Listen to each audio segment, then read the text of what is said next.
За ингээд бодцоо те.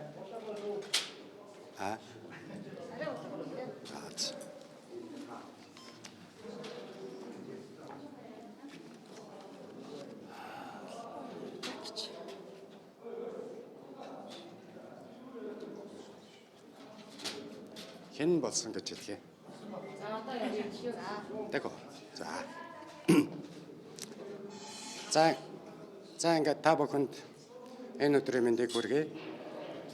Улсын их хурл энэ 7 хоногийн чуулганаар маргааш улсын их хурлын гишүүнийг эгүүлэн татах хуулийн төслийг хэлц гисэх асуудлаар санал хураалт явагдана. Үүн дээр иргэний зориг ногоо нам байр сууриа илэрхийлэх нь зүйтэй гэж үзэж байна. Ардчилсан намын бүлэг, хүн намын зөвлөл, үндэсний хэвсэл, зөвлөл, байр сууриудаа илэрхийлсэн иргэний зориг ногоо намын зөвлөлийн гишүүд, их хурлын гишүүд өчигдөр уралдаж байр сууриа нэгтгэхээр бас хуралдаж асуудалд хандсан.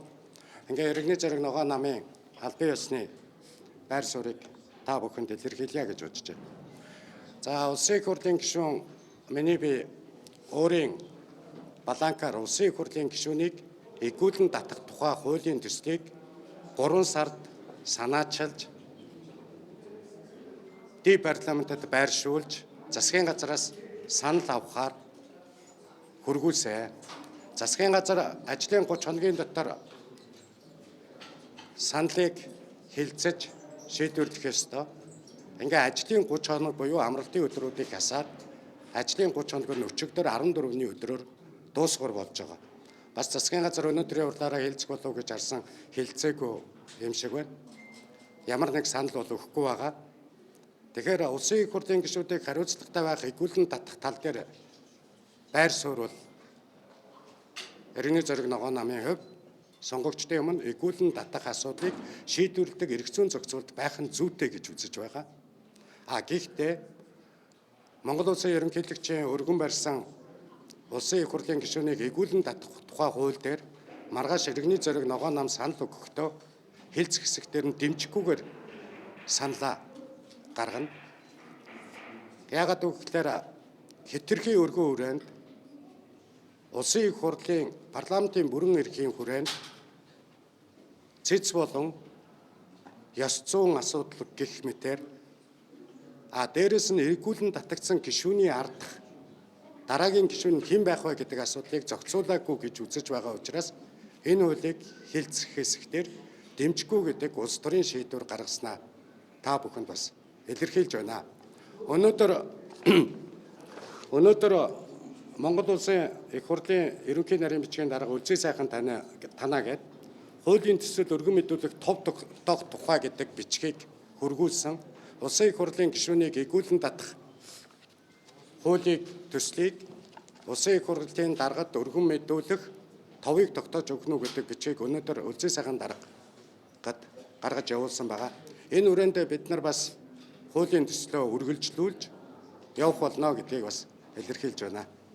Ерөнхийлөгчийн өргөн барьсан хуулийн төсөлтэй агуулгын хувьд адилхан байгаа учраас нэгтгэхэд явъя гэдэг саналыг ер нь та бүхэн Уг нь тийм саналыг бол ярьж үзээгүй шүүдсэн. Харамсалтай засгийн газар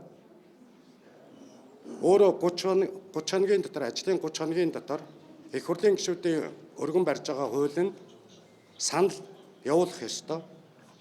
Санал явуулахгүй байвал тодорхой саналгүй гэж үзнэ. Их хурлын гишүүн цааш нь хуулиа өөрөө өргөн барина гэдэг ийм хуулийн тогтоомжийн тухай хуулиар заалт зүйл нь байж байгаа. Тэгээ энэ үрэн засгийн газар харамсалтай нь бидний наран туяа нараа гишүүний их хурлын гишүүнийг эгүүлэн татах тухай хуулийн төсөл бас байгаа. Минийх бас байгаа. Энэ хуулиудын төслүүд дээр санал өгсөнгүй. Засгийн газар ялгамжтай хандаж ажиллаж байна. Их хурлын гишүүний хууль санаачлах эрхийг үл хүндэтгэж тоохгүй байна гэсэн ийм агуулга нэгдүгээрт нь байгаа. Хоёрдугаарт нь энэ хуулийн төслийг хэрвээ засгийн газар эртхэн шиг саналаа өгчихсэн байсан бол улсын их хурл дээр төсөөтэй хуулиуд нэг төрлийн харилцааг зохицуулж байгаа хуулиуд хамтдаа орж ирэхэд улсын их хурл дээр ажлын хэсэг байгуулагдаж хилцэж эхлэх байсан. Ингэж ажлын хэсэг байгуулагдсан тохиолдолд гишүүдийн олон янзаар тайлбарлаад байгаа асуудал нэг мөр цэг тавигдаж их хурлын гишүүнийг эгүүлэн татах хууль болж батлагдах тэр боломж бүрдэх байсан.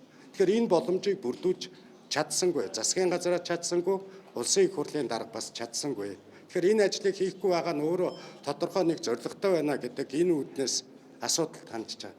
Тийм болохоор уг нь улсын их хурлын гишүүнийг игүүлэн татах ерөнхийлөгчийн санаачилсан хуулийг их хурлаар оруулаад хилцүүлэх нь зүйтэй гэдэг хилцэж байгаад нэг зөв шийдвэрийг гаргах ёстой гэдэг байр суурьтай байсан боловч явж байгаа алхмууд нь тийм боломж олгохооргүйгээр явж байгаа учраас маргааш хуулийн дээр эсрэг санал өгнө гэдэг ийм байр суурийг илэрхийлж байна. Манай их хурлын дөрвөн гишүүн дөрвөлээ намын улс төрийн шийдвэрийг дагаж энэ бол парламентын асуудал, улс төрийн асуудал.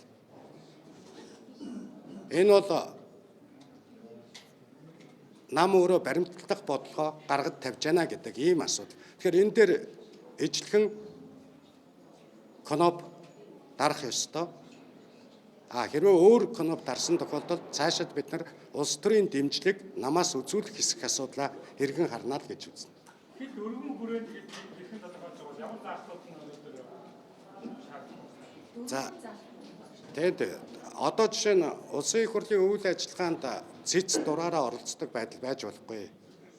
Ер нь энэ 30 жилийн парламентын түүх өөрөө ерөнхийлөгчийн ориг цэцгийн дүгнэлтээр засгийн газрууд асуудалд орж байсан. Ер нь эрх баригч намын дотоод зовлонг шийдэхийн төлөө бид төрийн хуулийн зүйл заалт өөрчлөлтийг хийж болохгүй маа л гэж ингэж харж байгаа. Одоо улсын их хурл дотор олон конопыг цуглуулсан хэсэг нь цөөнхөө дарангуулдаг энэ байдал руу орж болохгүй л гэж үзэж байгаа. Хэрвээ намууд миний өргөн барьж байгаа хуулиар намууд өөрсдөө хариуцлага хүлээж өөрийнхөө асуудлыг өөрийнхөө гэр дотороо шийддэг байх ёстой. Эрх баригч нам нь бусад намуудын дотоод асуудалд оролцдог энэ байдлаа зогсоох ёстой. Энэ бол ингээд завсар зайгүй ардчилсан намын 2 жилийн түүх байж байгаа. Хуваагдсан, даргагүй байсан, төрийн сонгуульд оролцохдоо иргэд сонгогчдыг төлөөлж чадах хүмүүсээ нэр дэвшүүлж чадахгүй байсан. Энэ бүх зовлон бол үүнээс үүдэлтэй. Тийм болохоор парламентыг бүрдүүлж байгаа намууд гэр дотроо асуудлаа шийддэг. Дээрээс нь нэмээд хариуцлага иргэд сонгогчдын өмнө хүлээж чаддаг энэ байдлыг бүрдүүлсэн хуулийг их хурлын гишүүнийг игүүлэн татах тухай асуудал дээр оронд нь энийг оруулах вэ гэдэг асуудал дээр цогцоор нь шийдэж ингэж энэ хуулийн өөрчлөлтийг хийх хэрэгтэй. Улсын их хурлын дарга санаачлаг гаргах хэрэгтэй. Улсын их хурлын гишүүд намуудын төлөөллийг оролцуулж улсын их хурлын гишүүдийг яавал игүүлэн татах вэ гэдэг энэ санаачлагыг улсын их хурл өөрөө авч хууль болгож батлах хэрэгтэй гэж ингэж байр суурь илэрхийлж байна. За сайн байцгаана уу? Хэвлэлийнх нэг хүрэлцэн ирсэнд бас талархал төвшүүлээ. Тэгээд манай Эргийн зорийн ногоо нам улсын хурлын гишүүнийг эргүүлэн татах тухай хуульд нэмэлттэй өөрчлөлт оруулахаар ерөнхийлөгчийн санаачилсан хуулийг одоо хуулийн эсрэг байр суурьтай байгаагаа илэрхийллээ. Тэгээд хэд хэдэн үндэслэл шалтгаануудыг бас товчхон тайлбарлаад явъя гэж бодож байна. Тэр Монголын ард түмэнд яг одоо энэ цаг үед цорын ганц эрх хэрэгчлөө байгаа. Тэр нь юу вэ гэхээр зэрэг сонгуулиар дамжуулж одоо төр засгаа сонгох ийм сонгох эрхийн ганцхан л эрх байгаа. Бусад бүх эрх нь нийгмийн эдийн засгийн хүчин зүйл болоод хууль хяналтын тэгш бус байдал болон төрийн бодлогын дарамт, татварын дарамт гих мэт зүйлээр хязгаарлагдаад ингээд одоо хязгаарламждал ийм байгаа. Тэгэхээр зэрэг энэ бүх одоо боломжийг нь цорын ганц боломжийг нь одоо өөрөөр хэлбэл энэ ганц байгаа боломжийг нь одоо ёс зүйн одоо асуудлаар одоо арчлалыг одоо буснуулж авах гэж байгааг бас хэлхэн зүйтэй ах гэж бодлоо. Тэгээд энэ цаг үед ерөнхийлөгчийн одоо санаачилсан хуульд нэг зүйл байгаа. Санаачилсан хуулийн төсөлд ёс зүйн ноцтой зөрчил гэсэн ийм заалт байгаа. Энэ нь болохоор ёс зүйн тухай ойлголтыг тодорхой хэмжээргүй үлдээсэн байгаа байдал нь энэ өөрөө эргээд энэ хуулийг субъектив байдлаар ямар ч цар хүрээнд ашиглах боломжтой ийм нөхцөл байдлыг бүрдүүлж байгаа. Тэгэхээр зэрэг хариуцлагыг нэмэгдүүлэх байдлаар ардчлалыг хумих ийм эрсдэл байна гэж үзэж байгаа. Мөн түүнчлэн жагсаалтаар сонгосон намын одоо гишүүдийг намын шийдвэрээр эргүүлэн татах боломж олгож байгаа нь парламентын гишүүдийн одоо гишүүдийг намын удирдлагаас шууд хараат байлгах одоо ийм нөхцөлийг бүрдүүлж гин гэж харж байна. За тэгээд түүнчлэн олонхын саналаар одоо цөөнхийн дуу хоолойг боомлох, цөөнхийн эрхийг зөрчих маш том эрсдэл үүсэж байна гэж бодож байгаа. Тэгээд тэр үеийн намын дарга нарт улс төрийг одоо бас бизнес болгон хөгжүүлэх ийм эрсдэл байна гэж би өөртөө харж байна. За тэгээд парламент хэдийгээр олонхын зарчмаар асуудлыг шийдэж явдаг ч гэсэн цөөнхийн эрх ашигыг хамгаалдаг. Цөөнхийн дуу хоолойг заавал одоо үндслэл болгож ээж одоо олонхын шийдвэр гардаг шүү дээ. Тэгэхээр зэрэг үндсэн хууль, тойргийн болон жагсаалтын гишүүд гэсэн ийм одоо тусдаа ийм зүйл заат байхгүй байгааг бас дурдъя гэж бодож байна. За тэгээ олон улсын парламентын холбоо гэж байдаг IPU-гаас манай Монгол улсыг 2025 оны 11-р сарын байдлаар одоо дэлхийн улс орнуудын засаглалыг одоо судлаад за Монгол улс бол парламентын засаглалаас билэгдлийн шинжтэй ерөнхийлөгчийн парламентын засаглал руу шилжсэн улс асан байна гэдгийг одоо бас дүгнэж гаргасан байгаа. Тэгэхээр энэ бол өөрөө биднэрт нэг хүний дарангуйлалтай нийгмийг бий болгох ийм суурийг одоо тавиад өгсөн байна гэдгийг одоо илтгэж байгаа юм а. Тэгэхээр Монгол улсын ерөнхийлөгчийн одоо энэ санаачаас энэ хуулийг эсэргүүцээ зогсохгүй ерөнхийлөгчийн эрх мэдэл парламентын тогтолцоот улсуудаас илүү байгаа асуудлыг бас бид нар бас ярих хэрэгтэй болсон байна. За жишээлбэл ерөнхийлөгчийн эрх мэдэл ямар хэмжээнд байна гэхээр одоо зарим хуульд хориг тавьж гин, зэсвэт хөршнийг командлж гин, шүүгчийг томилж гин, зарим хууль хүчний байгууллагуудын томилгоонд оролцож штэ.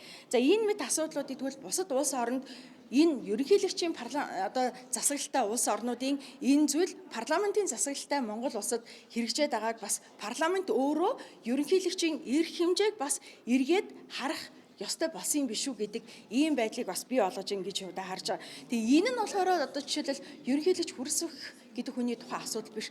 Цаашдаа Монгол улсын ерөнхийлөгч хэн гэдэг хүн байхаас үл хамааран ерөнхийлөгчийн эрх мэдлийн хэмжээ хязгаарыг бас хуулиар одоо зааглах тэр хэмжээндээ ерөнхийлөгч эрх мэдлээ хэрэгжүүлэх ийм одоо байдлыг бас шаардах нь зүй асуудал болсон гэж үзэж байна. За тэгээд цэцгийн гишүүдийг жишээлбэл цэцгийн 9 гишүүн байгаа тийм. Цэцгийн 9 гишүүний 3-ыг нь улсын хурал томилдог, 3-ыг нь ерөнхийлөгч томилдог, 3-ыг нь дээд шүүхээс томилдог. За тэгвэл шүүгчийг давхар нөгөө талд ерөнхийлөгч бас томилж штэ. Ингээд үзэхээр энэ цэцгийн 9 гишүүдийн 6 нь цэвэр ерөнхийлөгчийн одоо томилгооны хүмүүс ах бүрэн боломжтой болцсон ийм одоо эрсдэл үүсээд байгаа маа. За тэгээд ерөнхийлөгч мэдээж одоо хуульд хориг тавих, санаачлах, зарим албан тушаалтныг томилох эрхтэй ч улсын хуралд шууд хяналт тавих хяналтын байгууллага биш. Та бүхэн харж байгаа. Ерөнхийлөгчийн хамгийн газрын одоо зарим ажилтнууд яг ерөнхийлөгч шиг одоо ажиллаж байгаа шүү дээ. Эрх хэмжээ нь ерөнхийлөгчийн эрх хэмжээтэй ижилхэн одоо ийм хандлага гаргаж байгаа. За дээрэс нь энэ хуулийг гуйлж болохгүй. Бүх одоо парламентод хяналт тавьдаг ийм эрхтэй гэж одоо маш их гуйлж байгаа шүү дээ. Тэгэхээр зэрэг энэ бас асуудлуудыг нь ярих ёстой. За тэгээд эцэст нь хэлэхэд одоо жишээлбэл ерөнхийлөгчийн орж ирсэн энэ хуулийн одоо байдал бол улсын хурлын гишүүний ёс зүйд эгийн дэд хороо эхлээд авч хэлсэн. Түүнийг улсын хурлаар оруулж ирээд одоо үндсэн хуулийн цэцгийн 9 гишүүн эцэслэн шийдвэрлэн гэж байна.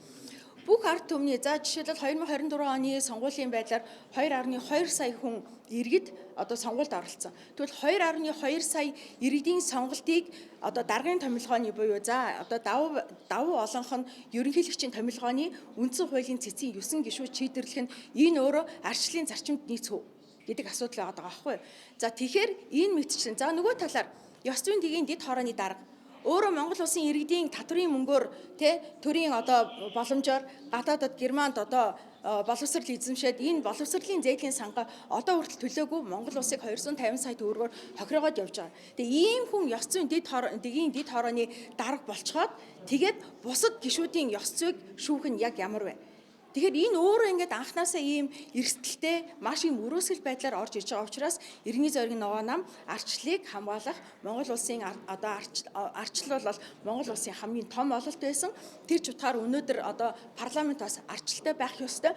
Тэгжээж энэ ард түмний дуу хоолой болох одоо төлөөл болсон гишүүд нь чөлөөтэй эрх чөлөөт байдлаар тэднийг илэрхийлэх, тэднийхээ дуу хоолой болох энэ одоо асуудлыг бүрэн хэрэгжүүлэх боломжтой юм а. Тэгэхээр зэрэг ийм зүйлүүдээс болоод иргэний зориг зориг ногоо нам одоо ерөнхийлөгчийн санаачилсан энэ хуулийг эсэргүүцэж байгаа. Нөгөө талаар одоо иргэний зориг ногоо намын 2 гишүүн нь те улсын их хурлын гишүүний эргүүлэн татах тухай одоо хуулийг санаачилчаад яагаад ерөнхийлөгчийн энэ хуулийг эсэргүүцээд байгаа юм бэ гэдэг энэ одоо бодлууд иргэд олон нийтэд бас байж болно, төрж болно. Мөн түүнчлэн троллууд нь ч гэсэн өөрсдөө ингэж одоо санаачилж байгаа юм байж ерөнхийлөгчийг болохоор одоо эсэргүүцэж ин гэсэн ийм одоо зүйлүүдийг маш их сэвж байгаа.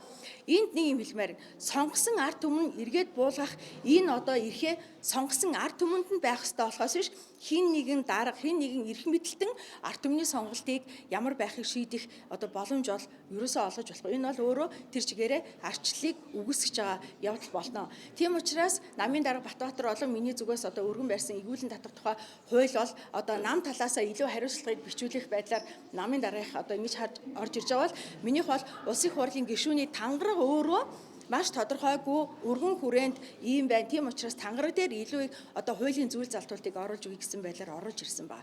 Тэгэхээр ийм одоо байр суурьтай. Тэгээд иргэд олон нийт ч гэсэн энэ хууль нь эргээд өнөөдөр харахад улсын их хурлын гишүүнийг те одоо муугаар хэлэхэд гүлэг болох гэдэг юм шиг боловч яг үнэндээ та бүхний дуу хоолой болсон, та бүхний төлөө явдаг одоо улсын их хурлын гишүүдийн дуу хоолойг боомлцоход харин далдуур яг даргын эрх одоо ашигт нийцэж ажилладаг хэдэн хэсэг бүлэг хүмүүсийн эрх ашигын төлөө ажилладаг хүмүүсийг их хуралд үлдээж энэ нь өөрөө эргээд ард түмэнд ямар хор уршигтай вэ гэхээр зэрэг та бүхний дуу хоолойг боомлох улмаар арчлалгүй болно гэдэг чинь эргээд дарангуулын нийгэмд иргэн хүн эрх чөлөөгөө алдна гэдэг бол хамгийн эхлээд дуу хоолойгоо боомлуулах явдал байдаг. Тэгэхээр энийг бас маш сайн ойлгоосоо гэж хүсэж байна. За баярлалаа.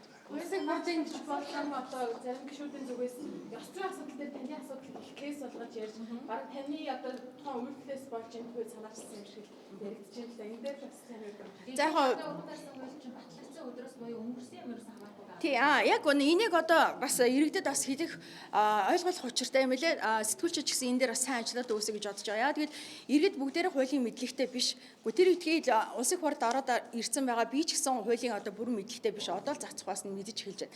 За тэгэхээр зэрэг энэ хууль батлагдсан цагаас ер нь хууль эргэж үйлчилдэггүй шүү дээ. Тэгэхээр зэрэг өнгөрсөн цаг хугацаанд хулгай зэлгийг хийсэн байна уу? Боловсролын зээлийн сангаа төлөөгүй байна уу? Иргэдийнхээ боломжийг хулгайлсан байна уу? Иргэдийнхээ өмнө зүй зохисгүй аашилсан байна уу? За тэгээ гэрт нь хулгай орсон байдлаар троллуудтай байлцсан байна уу? Хамаагүй энэ хүмүүст ерөөсөө эргэж үйлчлэхгүй.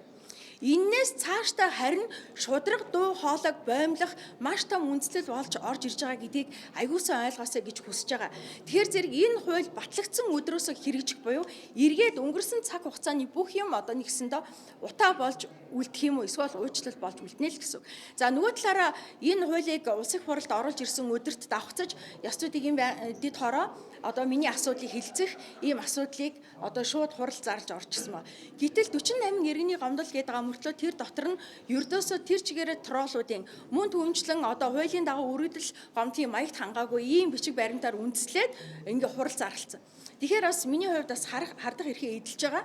За яг хэдийгээр одоо би жишээлбэл троллуудтай өөрсдийнх нь хэмжээнд очиж одоо бас өөрсдийнх нь адилаар зөрүүлээд те одоо үг үзэл бодлоо илэрхийлэх нь бурууч гэсэн нөгөө талд энэ ёс зүйн дэд хороо өөрөө ийм ялгууртай хандж байгаа. Жишээлбэл үнэхээр одоо ёс зүйн дэгийн байнгын одоо дэгийн дэд хороогоор орох зүйл заалттай те энэ одоо нөхцөлийг хангасан улсын их хурлын гишүүд байгаа шүү дээ. 30-аас илүү цаг тасалсан улсын их хурлын гишүүд байна.